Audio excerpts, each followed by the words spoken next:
Hawaii's National Guard has been mobilized to support the Asia-Pacific Economic Cooperation Summit.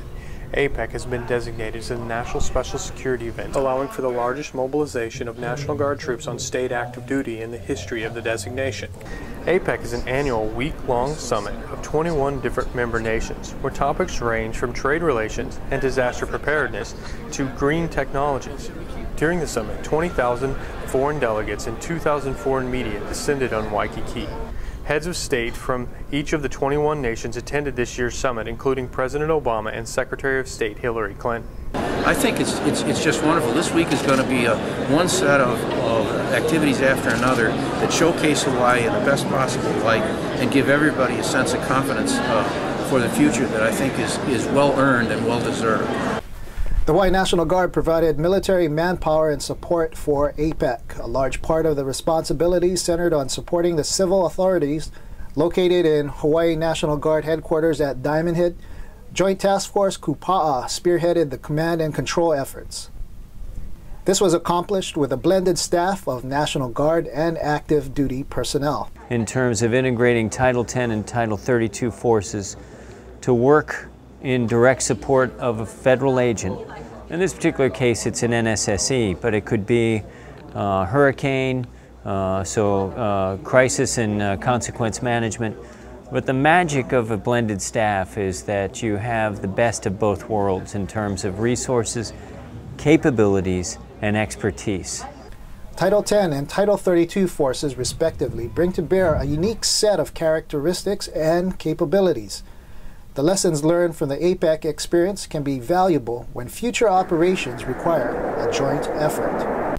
We are ready should they need us. That is the attitude and conviction the soldiers and airmen of the Hawaii National Guard have as they stand by in support of APEC. Diamond Head Crater was just one of many sites in Honolulu where airmen and soldiers stood by at the ready. Army and Air Guard, I know we have a mission for the state of Hawaii, and that is to provide a safe environment for the APEC contingent that's going to be here. I'm standing here at the entrance to Diamond Head State Park, normally open to the general public for such activities like hiking, picnicking, and sightseeing. But today it's closed to the general public as the Hawaii Army and Air National Guard use it as a staging point.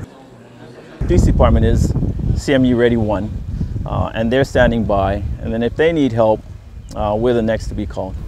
Task Force Ali'i, comprised of airmen from the personnel, operations, communications, and engineering departments of the Hawaii's Air National Guard, provided key support as liaison officers and drivers for 21 different member nations of APEC.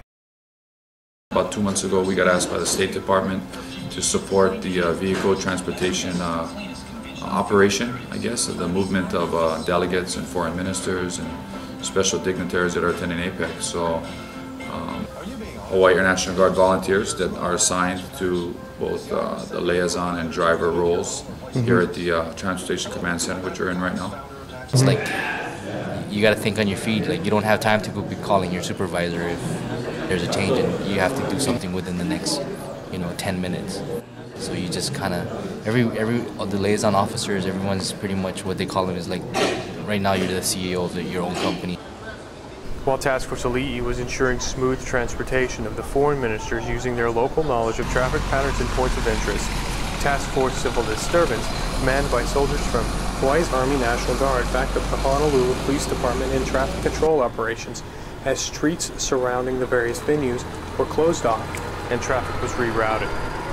These soldiers, along with security forces from Hawaii's Air National Guard, were also prepared to respond to any situations that required crowd control.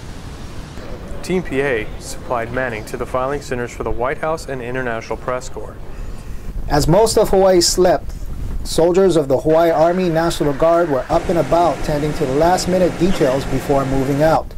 The mission: close Honolulu's main freeway, the H1, and other surface roads. With many high-level world leaders in town for the APEC summits, spot road closures were required to help ensure safety and security as the dignitaries and diplomats traveled through Honolulu.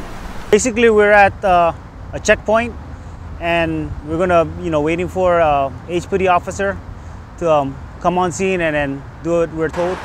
Basically, securing a location, securing routes for, certain dignitaries. The soldiers worked in concert with civilian law enforcement to block roads and redirect traffic as needed. The Chinese and U.S. President Barack Obama were among the diplomats in attendance of the APEC events, which is scheduled from November 7th to the 14th. Every contingency was considered and prepared for, requiring Task Force CBRNE to stage and train for the worst-case scenario.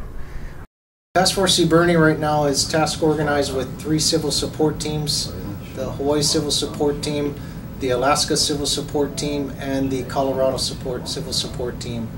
2 includes CBRN, Chem Bio-Rad Nuclear Explosives, Enhanced Response Force Package. So this force package consists of a medical treatment capability, a urban search and rescue capability, and also a mass personnel decontamination capability. And that's for both ambulatory and non-ambulatory victims for a large-scale incident that involves a weapons of mass destruction. This is one of our key mission sets for both the Army and Air National Guard. So what we've seen over the past 18 months, since we started the APEC planning efforts, the Army and Air National Guard leaders and also the soldiers and airmen have done an excellent job in working together and working out all those standard operating procedures, the integrated response procedures between the 2 agencies. Again, have been really excellent and well coordinated.